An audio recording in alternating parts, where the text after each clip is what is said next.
नमस्कार, अस्सलाम वालेकुम, सत श्री अकाल, जय झूलेलाल। मैं हूं जी प्रेम मटलानी और आप देख रहे हैं हालात हाजरा का प्रोग्राम। हकीकत ये है, इब्तदा में आपसे दरख्वास्त है, चैनल ज़रूर सब्सक्राइब करें। दोस्तों, हमारे सुनने और देखने वालों को इस बात का तो इल्म होगा ही कि किस तरह इसी साल के 5 अगस्त को बांग्लादेश की जो उस वक़्त की मुंतखब की हुई वज़ीर आज़म थी मोहतरमा शेख हसीना वाजिद, अचानक से उसके ऊपर आर्मी का चीफ आके खड़ा हो गया और उससे कहा गया कि 20-25 मिनट में आपको मुल्क छोड़ना है, और फिर उसे हेलीकॉप्टर में डाल के अगरतला भेज दिया गया।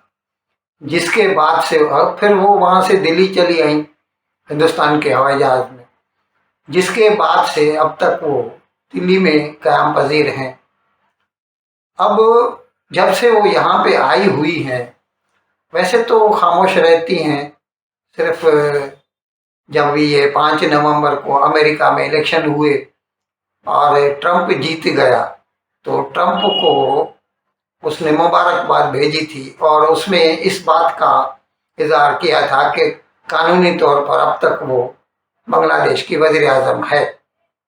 इस बात की गवाही तो जो शहाबुद्दीन हैं, सदर हैं बांग्लादेश के, वो भी दे सकते हैं, क्योंकि उसकी कोई भी इस्तीफ़ा लेटर, उसका रेजिग्नेशन लेटर बांग्लादेश के पास नहीं है।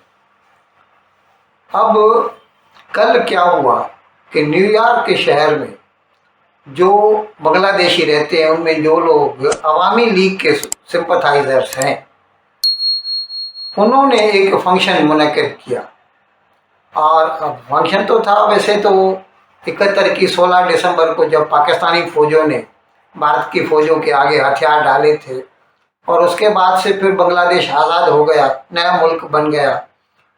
उसकी यादगिरी में जो है ये फंक्शन किया गया था।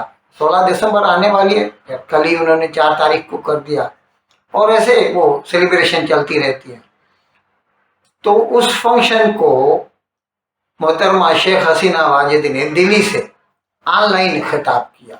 आजकल तो ये कोई बड़ी बात नहीं है, इमरान खान ने तो जेल से भी किए हैं, और घर पे होता था तो हर रोज़ पब्लिक से एड्रेस करता था। अभी ताज़ा ताज़ा एक फंक्शन मैंने एक प्रोग्राम किया था कि किस तरह उसकी तीसरी बीवी बुशरा बीबी हैं, उन्होंने ऑनलाइन अपने जो मदाह हैं उनके पीटीआई के, उनको खिताब किया था। खैर, शेख हसीना ने अपने जो अवामी लीग के जो सिंपथाइजर्स हैं उनसे खिताब किया, और उसमें उसने कहा कि मुझे 20-25 मिनट का वक्त दिया गया, रेजिग्नेशन लेटर भी नहीं लिखना, माना उसका मौका भी नहीं मिला, और मुझे वहाँ से निकलना पड़ा। और अगर मैं चाहती, अगर मैं अभी पहले तो जो अपोजिशन वाले थे, जमात इस्लामी वाले थे, उन्होंने एक बहुत बड़ा मजमा इकट्ठा किया जिनके हाथों में हथियार थे, और उनको प्राइम मिनिस्टर हाउस के ऊपर चढ़ाई करने के लिए भेजा गया ताकि वो मुझे आके कत्ल करे। तो अगर मैं चाहती, अब ये उसका कहना है, अगर मैं चाहती और सिक्योरिटी को कहती कि वो जो मजमा आ रहा है उनके ऊपर आप गोली चलाएं, तो उससे कत्लेआम हो सकता था। लेकिन मैं नहीं चाहती थी कि बेगुनाह आदमियों की जान जाए, इसीलिए मैं चुपचाप वहाँ से अगरतला चली आई और फिर वहाँ से दिल्ली। अब उसने कहा है कि ये जो मोहम्मद यूनुस है, जो चीफ एडवाइज़र के नाम से काम करता है, वैसे तो प्राइम मिनिस्टर ही है डिफेक्टो, बावजूद इसके कि बांग्लादेश के आइन में ऐसी कोई शक नहीं है कि किसी को भी ऐसे बाहर से बुलवा कर और उसको वज़ीर आज़म की सीट दे दी जाए, जिसके पास वहाँ की पार्लियामेंट की एक सीट भी नहीं है उसके अपने हाथ में। खैर, तो शेख हसीना ने कहा कि ये जो मोहम्मद यूनुस है, ये इक़्तिदार का भूखा है, इसको पावर चाहिए, और इसको जैसे ही मौका मिला तो वो वहाँ से थोड़ा चला आया और आके प्राइम मिनिस्टर की जगह पे बैठ गया, और अभी वो बहाने बना रहा है। वैसे अगर इंटरिम गवर्नमेंट का हिसाब लिया जाए कि भाई तो उसको तो फिर 90 डेज मिलते हैं, 90 डेज के अंदर उसको इलेक्शन कराने चाहिए थे, जबकि 90 डेज से तो ज़्यादा हो चुके हैं। 5 अगस्त को आया था और 5 नवंबर को या 4 नवंबर तक, वो 3 महीने तो हो गए उसके। वो अब तक बैठा हुआ है आराम से और नई नई बातें कर रहा है। अच्छा, फिर उसने, शेख हसीना ने ये कहा कि मैंने कत्लेआम होने नहीं दिया, जबकि ये जो मोहम्मद यूनुस है अपने इक़्तिदार को बढ़ावा देने के लिए जमात इस्लामी के हाथों में खेल रहा है और जो माइनॉरिटीज़ हैं, जो अक़लियतें हैं बांग्लादेश में, उनका कत्लेआम करवा रहा है। इस सिलसिले में पिछले 3 महीने में कितने हिंदुओं के घर जला दिए गए, मंदिर तोड़े गए, कत्ल किया गया। और अभी ताज़ा जो है इस्कॉन वालों के ऊपर हमले किए गए। और फिर जब उन लोगों ने जुलूस निकाला तो जुलूस निकालने के वजह से उसका जो लीडर है, इस्कॉन का भिक्षु है, फकीर है, उसको जेल में डाल दिया गया और उसके ऊपर मुल्क दुश्मनी, सेडिशन का केस लगा दिया गया है। और हालत ये है कि उसको वकील नहीं करने दे रहे। तो खैर, मैं आपको बता रहा था कि मोहतरमा शेख हसीना वाजिद ने ये कहा कि मैंने कत्लेआम होने से बचाया और ये अपने इक़्तिदार को बढ़ावा देने के लिए, उसकी भूख मिटाने के लिए माइनॉरिटीज़ का कत्लेआम कर रहा है। अब इसके साथ साथ मैं आपको एक दूसरी खबर भी दे रहा हूँ। अमेरिका में जो स्टेट मिनिस्ट्री है, सेक्रेटरी ऑफ स्टेट या डिपार्टमेंट ऑफ स्टेट कह दीजिए, वो वहाँ पे वज़ारत खारजा को यानी फॉरेन मिनिस्ट्री को ऐसा कहते हैं।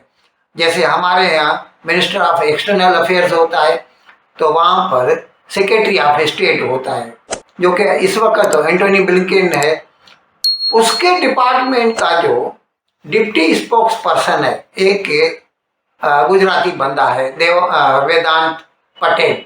उसने कल प्रेस के लोगों से बात करते हुए कहा कि हम बांग्लादेश की हुकूमत से ये मुतालबा करते हैं कि उन्हें ये जो हिंदू भिक्षु है इस्कॉन का, कृष्णा दास, उसको मुकम्मल लीगल असिस्टेंस फराहम की जाए। और ये गलत है on the part of Bangladesh government के उसको कोई लीगल असिस्टेंस नहीं मिल रही, जिसकी वजह से जज को मौका मिल गया कि उसने उसकी तारीख बढ़ा दी 1 महीने की। बंदा जेल में अंदर पड़ा हुआ है, जमानत की दरखास्त के लिए वकील नहीं आ रहा कोई सामने, ये हालत है वहाँ पर। तो उसके लिए 1 महीने की डेट बढ़ा दी उसने, ताकि भले 1 महीना सड़ता रहे वो जेल में। अब यहाँ पर मैं अपनी तरफ से अपने जो सुनने वाले हैं, देखने वाले हैं, उनको बता रहा हूँ। आप खुद सोचिए, भारत में 26/11 बहुत बड़ा वाकया हुआ था 2008 को। लश्कर-ए-तैयबा के लोगों ने मुंबई पे हमला किया था, 200-300 लोगों का कत्ल किया। 3 दिनों तक मुंबई को होस्टेज बना के रखा, यरगमाल बना के रखा, और बाद में जब सब मर गए तब खत्म हुआ। 3 दिन तक ये ड्रामा चलता रहा। उसमें वो जो 10 दहशतगर्द थे, उसमें एक को जिंदा पकड़ लिया गया था, अजमल कसाब, सबको मालूम होगा, मुल्तान से ताल्लुक़ रखता था वो। उसको भारत ने, बावजूद इसके कि पूरी दुनिया ने देखा था कि वो दहशतगर्द है, वो कैसे बीटी स्टेशन के अंदर आ रहा है, उसके हाथ में AK-47 है और कैसे लोगों के ऊपर गोली चला रहा है, लेकिन लीगल रिक्वायरमेंट भी कोई चीज़ होती है, इसीलिए उसको सीधा सीधा कोर्ट में उसके ऊपर केस चलाया गया। उसके लिए भारत की सरकार ने एक वकील का इंतज़ाम किया और उसमें कई माह लग गए। और जब कोर्ट ने उसको मैक्सिमम पनिशमेंट दी तब उसे फांसी दी गई। ऐसे नहीं कि बस उसको खड़ा कर दो और गोली से उड़ा दो।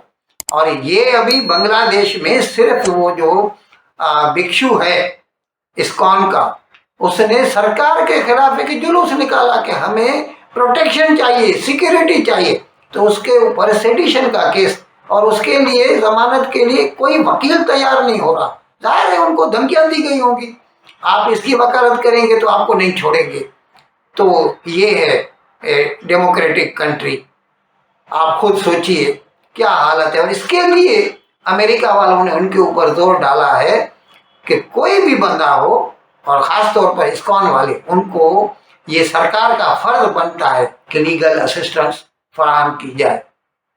इन अल्फाज के साथ आज का प्रोग्राम ख़त्म करने की आपसे इजाज़त चाहता हूँ, लेकिन विदाई लेने से पहले एक मरतबा फिर आपसे मेरी दरख्वास्त है कि जिस किसी साहब या साहिबा ने अब तक हमारे इस चैनल को सब्सक्राइब नहीं किया, अज़राए करम इसको जल्द से जल्द सब्सक्राइब करें, प्रोग्राम को लाइक करें, शेयर करें और घंटी का बटन दबाना ना भूलें। बहुत बहुत शुक्रिया। खुदा हाफिज़।